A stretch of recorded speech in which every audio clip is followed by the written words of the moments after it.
Salut à tous, la Team OL, Thomas M. Show pour OL Fan TV. Lendemain de premier match de préparation sous l'ère Silvino. Il était attendu ce match amical contre le Servette de Genève, puisqu'on est vraiment en ce moment sur une hype, comme disent les jeunes. Une hype Juninho, Silvino, nouvelle communication du club. Et puis surtout un stage à Tignes très très suivi par les supporters, par les journalistes. Bref, il y avait une véritable attente finalement autour de ce match, autour du premier match de Silvino, de la première composition d'équipe. Ce premier match se déroulait à Bourgoin, au stade à Rajon, qui a l'habitude plutôt de voir du rugby. Et bien là, c'était le théâtre de la première rencontre de l'Olympique Lyonnais contre le Servette. Et ça s'est plutôt mal passé, les connes. Vous demandez où je suis là? Je suis au parc Poppy, à la Croix-Rousse. Il fait super bon, les gones, vraiment, avec une journée qui s'annonce chaude. Là, on est un petit peu au frais, on en profite avant la messe du dimanche matin, avant le marché, tout ça. Bref, je reviens sur ce que je vous disais. Un match qui ne s'est pas très bien passé. Deux équipes pour demi-temps. Première composition d'équipe de l'OL, 4-3-3. Il l'avait dit, Silvino, c'était son système de jeu privilégié. Lopez dans les cages, Marcelo Denayer en défense centrale. À droite, Kenny Tête, à gauche, Marsal. Au milieu de terrain, Thomas, tout juste auréolé d'un contrat professionnel. Diop à droite, Yacine Fekir à gauche. Ensuite, on a une attaque à 3 avec Lenny Pintor.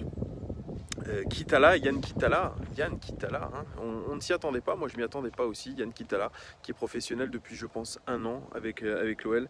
Et puis le petit prodige à Ryan Cherki à gauche, 15 ans, première rencontre professionnelle avec l'Olympique Lyonnais en match de préparation. Bref, voilà, c'était une équipe plutôt intéressante. Comme je l'avais dit en avant-match, on essayerait d'allier un petit peu les éléments expérimentés aux jeunes. Eh bien, ça a été compliqué face à une équipe du Servette de Genève qui était à son dernier match de préparation avant la reprise du championnat. Je crois la semaine prochaine pour eux. Ils avaient commencé le 14 juin, donc le niveau de préparation était très élevé. Ils avaient leur équipe type et ça s'est vu. Ils avaient du rythme. Et en face, on a vu une équipe lyonnaise un petit peu émoussée, on va dire. Et puis surtout, qui avait du mal physiquement, parce qu'on se l'imagine bien qu'après une préparation à Tignes où on a beaucoup bossé le physique, eh bien ça fait mal aux jambes, surtout pour les jeunes qui ont peut-être du mal à encaisser cette semaine. C'est peut-être aussi carrément la première fois pour eux. On pense à Ryan Cherki, 15 ans, prendre une charge de travail comme ça. Eh bien, pour un corps qui n'est pas encore totalement formé, ses muscles ne sont pas encore développés à 100%, ça peut être rude. En tout cas, une équipe lyonnaise, comme je vous l'ai dit, émoussée, qui a paru assez lente, qui a paru aussi, je pense, un petit peu stressée. Il y a eu un petit peu de pression dans les rangs lyonnais, surtout du côté des jeunes, mais pas que. Je vais vous faire une petite analyse. Alors, il n'y a pas de statistiques, ce sont des matchs amicaux, il y en a qui vont être contents. Ils ne vont pas avoir à être barbés par mes stats. Mais je vais vous faire quand même... allez, je vais vous mettre une petite notation à chaque fois pour les joueurs. Anto Lopez, bien qu'il n'est toujours pas prolongé. D'ailleurs, les supporters de l'OL avait une petite banderole prolonger Lopez. Pour l'instant, rien n'est fait. Bon, les journalistes de Canal+ avaient l'air de dire que c'était en très bonne voie, mais ouais, bon, pour l'instant, on attend toujours la signature. Bien, Anthony Lopez, il a été plutôt sérieux. Il a pris 2 buts quand même, mais sérieux dans son match. Il a fait quelques parades parce que une fois n'est pas coutume, il a été encore une fois abandonné par ses défenses et par son bloc équipe, parce qu'on a subi beaucoup de tirs de la part du Servette de Genève. Ça, c'est quelque chose qui, pour l'instant, est dans la lignée de ce qu'on faisait les saisons précédentes. Donc en Anthony Lopez, sérieux, je vais dire, et je lui donnerai la note de 6 sur 10. On continue avec Marcelo, titularisé. Il a vu Andersen arriver, mais il a été conforté, comme je l'ai dit, par Juninho, en disant qu'il y aurait une concurrence entre lui et Joachim Andersen. Lui qui est très contesté sur les réseaux sociaux par les supporters de l'OL qui veulent le voir dégager tout simplement, alors que la saison dernière il fallait absolument le garder. Lui-même se sent un petit peu rejeté, même s'il veut rester à l'Olympique Lyonnais. Il le sait, il se sent rejeté puisqu'il l'a dit, ce sont ceux-mêmes qui voulaient absolument me garder la saison dernière qui aujourd'hui veulent que je parte. En tout cas, si je suis bon la saison prochaine, ils retourneront leur veste. C'est ce qu'il avait dit sur Instagram, mais on le sent un petit peu marqué, Marcelo. Et sur ce match, il n'a pas été très très bon, hein. Loin de là. Beaucoup de mal à se placer, notamment. On a vu Silvinho plusieurs fois lui demander de se replacer. Un petit peu distrait, même dans ses passes, je ne l'ai pas trouvé très bon. Des passes de temps en temps un petit peu approximatives, manque de dosage. Et puis on lui reproche surtout de n'avoir pas ne s'être pas très bien placé sur le premier but de Koné pour le Servette de Genève, mais ce n'est pas franchement de sa faute, puisque au final c'est Marsal qui laisse un boulevard. Denayer est obligé de venir en catastrophe aller défendre sur le centre du Servette, et puis Marcelo a été un petit peu obligé de dézonner et venir au premier poteau. Malheureusement pour lui, malgré son 1m92, il n'a pas réussi à sauter et à dégager le ballon. Il n'a pas eu cette détente nécessaire, et puis un petit peu cette faute de placement, mais vous voyez, ça n'appart pas de lui directement. Vous voyez, donc Marcelo fragilisé par cette faute de placement, mais vraiment à sa décharge, je vous le dis les gones, pour ceux qui l'ont beaucoup critiqué, voilà, ça vient pas de lui cette erreur, elle vient vraiment d'un mouvement qui se conclut mal. Il n'a pas pu dégager ce ballon, mais voilà, hein, écoutez, Marcelo, il a fait ce qu'il a pu, mais il doit absolument progresser, et surtout mentalement, parce que je pense qu'il est affecté. Alors pour lui, il va y avoir une grosse décision à prendre. Est-ce qu'il faut coûte que coûte rester à l'OL malgré toute cette pression négative autour de lui? Voilà, il y aura de gros choix, et puis Silvinho, ça lui a permis aussi, par rapport à la seconde mi-temps, de se faire une idée plus précise de sa prestation. Je lui mettrai la note de 5 sur 10, la moyenne pour Marcelo. Denayer, bien, il a fait son match, Denayer.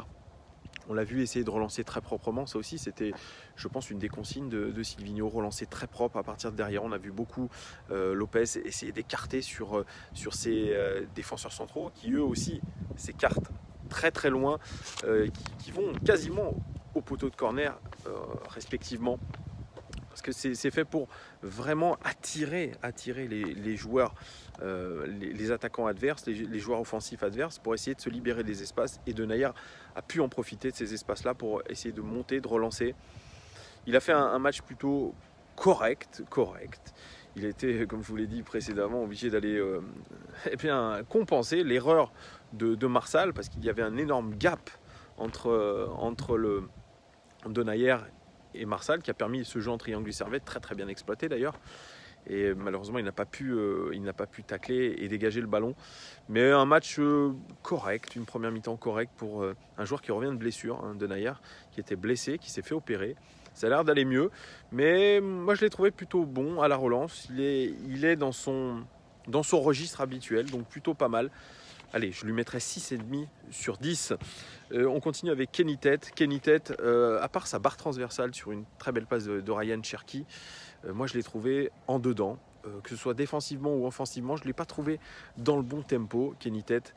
C'est bien dommage, parce qu'il avait cette opportunité-là aussi, lui, de montrer qu'il était présent, qu'il peut être une doublure très crédible à Léo Dubois, parce qu'on a toujours 3 joueurs au même poste, hein. On a Léo Dubois, Kenny Tete et surtout Raphaël. Donc c'est pour ça que il aurait pu se montrer un peu plus. Il a fait cette belle barre transversale, c'est à mettre à son crédit. Je vais lui mettre la note de 5 sur 10 à Kenny Tete. Fernando Marsal, il a fait un match compliqué, coupable de cette erreur de placement en première mi-temps, qui a permis l'ouverture du score par le Servette. Il n'a pas été dans son match complètement. Il a très peu pris de risques sur son côté. Peut-être que c'était les consignes de Silvinho. Il n'a pas fait de différence en 1 contre 1. Très brouillon dans ses passes aussi. Très brouillon dans son placement. C'est un mauvais match de la part de Fernando Marsal, qui me disait récemment qu'il ne savait pas qui était la concurrence. Eh bien, je pense que si il ne progresse pas, s'il ne s'améliore pas, eh bien, il va voir la concurrence arriver très vite et il va la connaître, cette concurrence. Je lui donne un 3,5 sur 10. Thomas comme mon prénom. C'était son premier match au haut niveau, en professionnel pour Thomas, tout juste auréolé d'un contrat professionnel.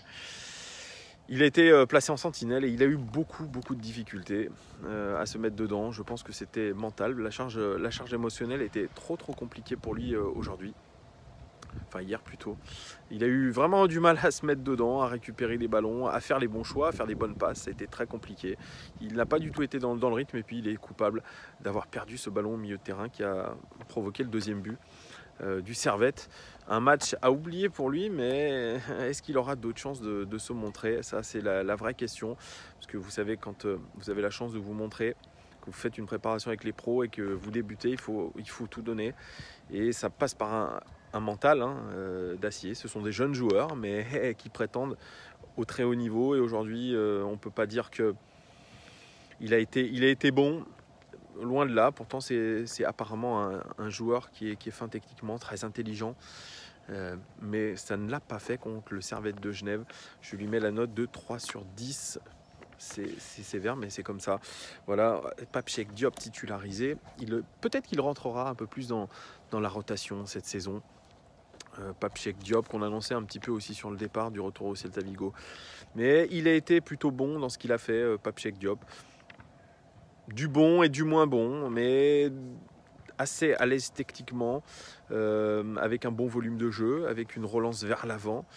Bon, il n'a pas tout bien fait, mais en tout cas, il a essayé de tirer son épingle du jeu. Je lui mets la note de 5,5/10.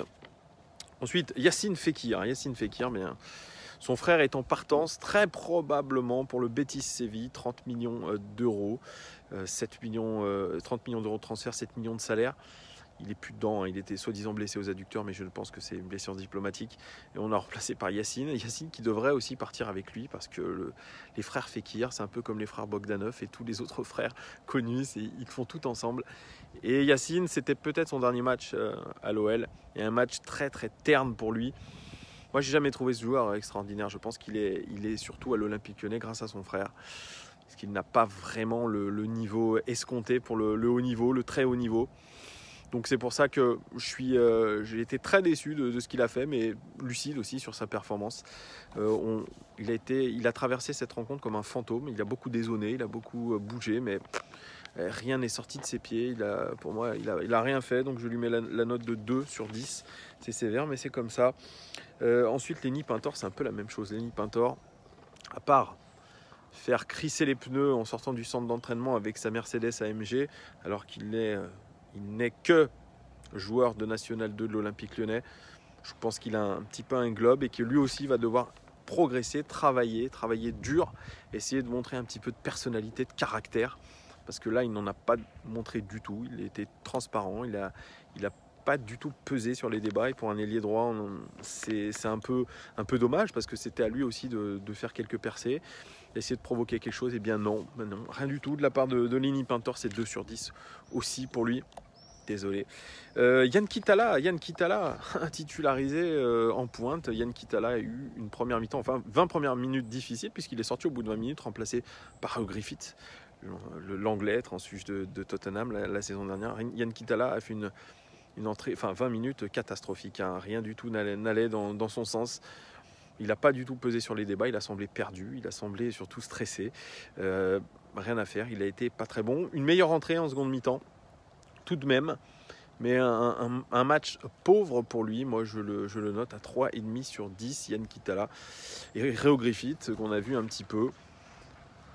J'ai pas vu grand chose non plus, 2/10. 2/10, il semble un peu lourd. Il semble pas avoir un poids de forme, je sais pas. Il faudra le voir un peu plus en détail, mais là, c'était pas terrible. Et on finit par Ryan Cherki. Eh bien, Ryan Cherki, les premières touches de balle ont été très compliquées. Il a ce physique un petit peu à la Nabil Fekir, un petit peu voûté sur lui, trapu. On sent qu'il a du ballon, mais je pense qu'il y avait aussi beaucoup de stress. Il a voulu un petit peu se montrer. Je l'ai senti pas assez explosif. Ça a été beaucoup mieux en fin de première mi-temps, quand il fait cette accélération sur le côté gauche et qu'il délivre une merveille de passe à Kenny Tété. On sent qu'il y a de la technique, on sent qu'il y a du ballon, mais ça manque aujourd'hui un petit peu d'explosivité. Je l'ai dit en préambule, je pense que la charge physique a été un peu compliquée pour un gamin de 15 ans. Il ne faudra peut-être pas trop lui en demander tout de suite. Vraiment, c'est un garçon qui n'est pas encore tout à fait formé. Formé, je veux dire, musculairement, physiquement. Et on lui demande aujourd'hui d'avoir le niveau de joueurs qui ont 2 à 3 ans de plus que lui. Lui, c'est un prodige techniquement. Mais on a vu qu'il y avait ses limites. Il a manqué vraiment de vitesse. Il y a eu un petit peu de stress aussi. Bref, à voir, à revoir. Ryan Cherki, je lui mets la note de 5,5 sur 10. Malgré tout, je suis peut-être un petit peu sévère, mais techniquement, très à l'aise. Et puis, on passe à cette deuxième mi-temps, parce que c'est une toute autre équipe, une équipe plus en jambes. Rasiopi dans les cages. Dramé, pratiquement 2 mètres, aussi issu de l'académie de l'Olympique Lyonnais. Mapou Yangambiwa, un revenant. Ogaro à droite. Sofiane Ogaro, tout juste aussi professionnel. À gauche, héritier de Yonk, tranchus du PSV Eindhoven, contre un stagiaire. Et puis Thiago Mendes en sentinelle. Gian Lucas à droite. À gauche, Ndiaye aussi issu de l'académie, surtout de l'académie de Dakar. Et ensuite, on avait une attaque à 3, Fofana, issu de l'équipe de Saint-Priest, Amine Gouiri et Martin Terrier. Eh bien moi, une équipe plutôt fringante, fringante, oui et non, qui avait beaucoup plus de jus, plus de vitesse, peut-être aussi plus de technique, plus d'expérience, et ça s'est vu sur le terrain. On a vu plus de combinaisons, on a eu plus d'agressivité, plus de vitesse aussi dans les enchaînements. Ça nous a permis de revenir juste à 2-1 avec ce pénalty de Martin Terrier. Franchement des bonnes prestations, je vais vous les détailler. Anthony Rasiopi, bien, il a fait une bonne partie lui aussi un petit peu au niveau de Lopez. On sent que les gardiens ont envie vraiment d'être présents cette année. Peut-être qu'ils se disent c'est peut-être l'année ou jamais pour concurrencer Lopez, on l'a dit. Donc Rasiopi a été plutôt... Hello était plutôt... Il y a des jeunes joueurs qui jouent au foot et qui me disent bonjour, je leur dis bonjour aussi. Ouais, Rasiopi, plutôt pas mal hein, dans ce qu'il a fait, les bonnes interventions. Très sérieux, je lui mets la note de 6,5 sur 10. Waouh! Comme à chaque fois, il se met en mode veille. Je ne sais pas pourquoi les gones, mais vous êtes toujours là. Voilà, on continue avec Dramé. Dramé, issu aussi de l'académie, très bon, 2 mètres. Mais il a vraiment... Eh bien, il a fait un petit peu le jour et la nuit avec Marcelo. Il a paru très à l'aise. Il a mis de l'impact. Il a été solide. Il a récupéré beaucoup de ballons. Il a fait beaucoup d'interceptions. Il a été bon. Il a été bon finalement pour quelqu'un qui fait 2 mètres. Alors, à ce que j'ai vu, c'est pas quelqu'un qui a impressionné à l'Académie Lyon avec la Nationale 2. Mais alors, en tout cas, là, il s'est donné à fond. Il a été plutôt bon. Je lui donne la note de 6,5 sur 10. Mapou Yangambiwa, un revenant.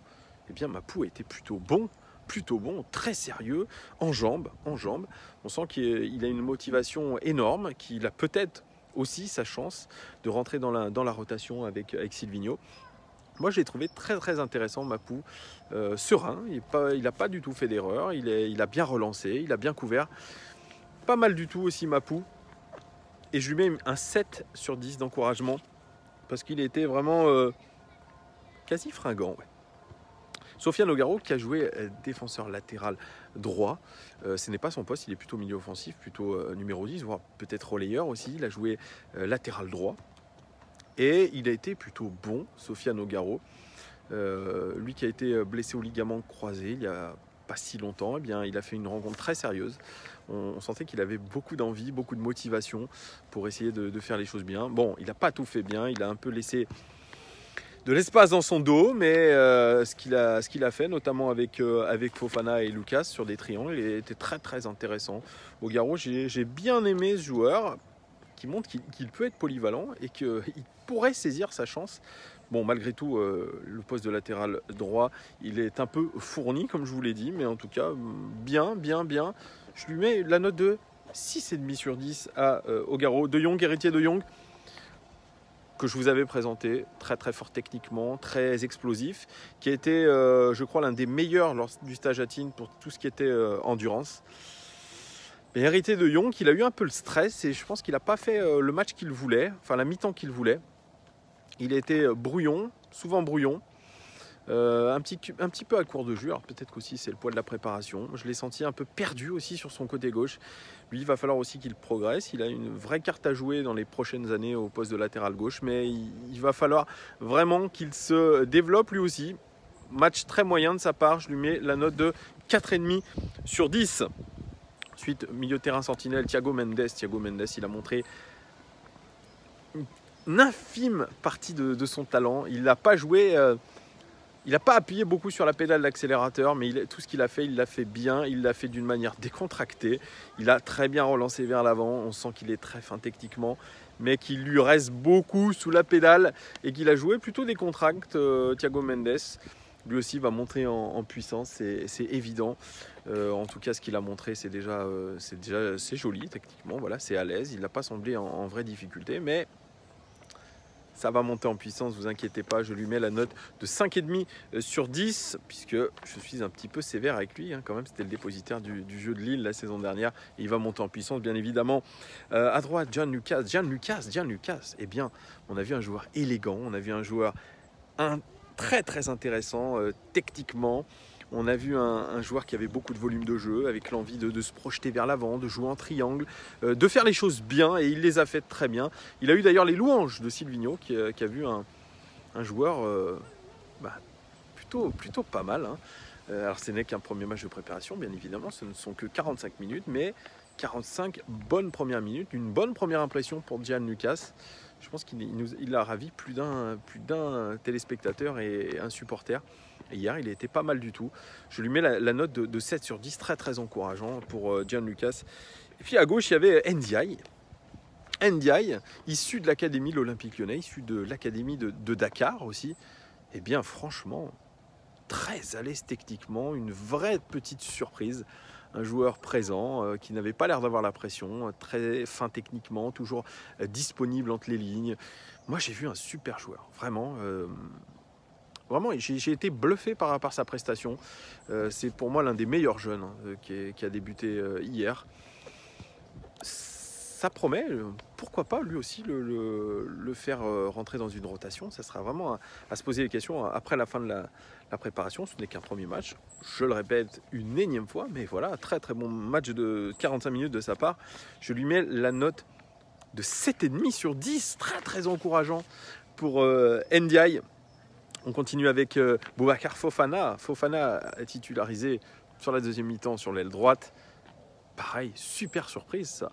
Beaucoup de volume de jeu, l'envie d'aller vers l'avant, de provoquer, d'accélérer, très à l'aise, balle au pied, très bonne qualité de centre aussi.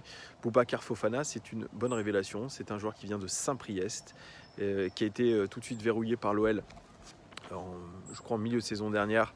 Bien, il a fait une très très bonne rentrée lui aussi, très étonnant, très belle surprise, avec une sacrée tignasse d'ailleurs, mais très chouette, très très chouette, Boubacar Fofana. Il faudra le voir au fil des matchs de préparation, mais chouette, très très chouette, très très chouette de le voir jouer. Je lui mets aussi la note de 7,5 sur 10, parce que vraiment une belle surprise. Martin Terrier, il a été à son niveau, mais je ne l'ai pas trouvé non plus extraordinaire. Il a eu un virus, il a eu les oreillons, il n'a pas pu participer au championnat d'Europe Espoir. Il a perdu 5 kilos, ça se voit, il a perdu un peu d'explosivité, je trouve. Voilà, il faut qu'il retrouve la pleine possession de ses moyens. Il n'est pas encore à 100%, ça se voit, mais personne n'est à 100% d'ailleurs. Mais lui, il lui manque encore quelque chose. Il a eu quand même le mérite de marquer le penalty qui nous a permis de marquer ce but quand même. Donc Martin Terrier peut faire mieux, je lui mets la note de 5,5 sur 10. Et puis on finit par Amine Gouiri qui a fait un très très bon match lui aussi, qui est un de nos vrais espoirs. Alors on ne connaît pas réellement son niveau, il a été blessé au ligament croisé, il a fait une grosse préparation pour revenir au plus haut niveau. Il n'a pas joué en fin de saison dernière, il a préféré être prêt pour cette saison et il a montré beaucoup de motivation, beaucoup d'explosivité. Beaucoup d'envie, beaucoup de décrochage, beaucoup de demandes en profondeur. C'est lui qui provoque le penalty d'ailleurs. Moi, je l'ai trouvé très intéressant, Gouiri, vraiment dans tout ce qu'il a essayé de montrer. On le sent qu'il a la confiance, qu'il a envie de tout casser. Et ça se voit que mentalement, il est bon. Cette blessure, je pense, l'a renforcé. Il ne se pose pas de questions, il y va. Vraiment un bon 45 minutes de sa part. Et c'est de très très bon augure. Parce qu'on se posait la question de savoir si un renfort offensif allait arriver.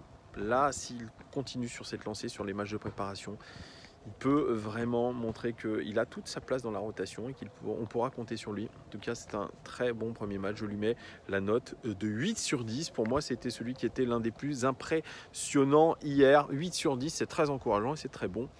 Voilà les Gones, c'était un petit peu mon avis sur ces deux équipes, un petit peu sur ce premier match de préparation. Dites-moi vous en commentaire qui vous a plu, qui vous a moins plu aussi. Est-ce que vous êtes d'accord avec moi? Est-ce que vous êtes d'accord avec mes notations? Dites-moi vos tops, vos flops. Bien évidemment, je vous lirai en commentaire. En tout cas, les Gones, prochain match, c'est la semaine prochaine, c'est à Guignon contre le Genoa. Et les retours des internationaux dès lundi à l'entraînement. Memphis Depay, qu'on n'a pas beaucoup vu s'entraîner sur ses stories Instagram. Il n'a pas du tout fait charbon comme Benzema, il n'a pas charbonné. Hein. Ou en tout cas, c'était dans l'ombre, il ne l'a pas montré. Bon, bref, voilà, il y a le retour des internationaux. Et là, tout de suite, on va prendre une autre dimension dans la préparation. Il l'a dit, Silvinho, il est content de ce match et que, voilà, pour ce qui avait été fait lors du stage à Tignes, c'était plutôt pas mal. Voilà, on attend les Gones. Je vous dis à très très vite, bien évidemment, pour une prochaine vidéo, OL Lily Mercato ou autre. Je vous souhaite une très très bonne fin de week-end. Profitez du soleil, de la verdure. Reposez-vous les Gones. Pour ceux qui sont en vacances, lézardez. À bientôt. Ciao!